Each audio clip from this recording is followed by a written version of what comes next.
अस्सलामुअलैकुम, रिश्ता टीवी की तरफ से मैं हूँ आपकी होस्ट रबीबा। कैसे आप सब, उम्मीद करती हूँ खैरियत से होंगे। तो आपने कहीं नहीं जाना, आज मैं हाजिर हुई हूँ एक खूबसूरत तरीन लड़की के रिश्ते के साथ।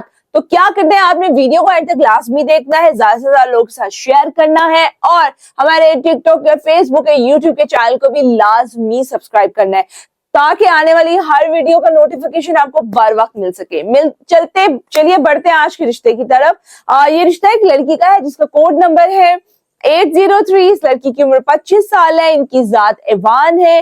कद इनका 5 फुट 4 इंच है। तालीम इनकी FA है। 2 भाई 1 बहन है और ये सबसे बड़ी बहन है। इनसे 2 छोटे भाई हैं। घर किराए का है और ये एक गरीब फैमिली से ताल्लुक रखती है। वाले साहब मजदूरी करते हैं। तो इनकी रिहाइश फैसलाबाद में है। जो हजरात इनसे शादी करने में इंटरेस्टेड हो, वो स्क्रीन पर दिए गए नंबर पे हमें कॉल या व्हाट्सएप के जरिए इस रिश्ते से मुतालिक बाकी की तफसीलात भी ले सकते हैं।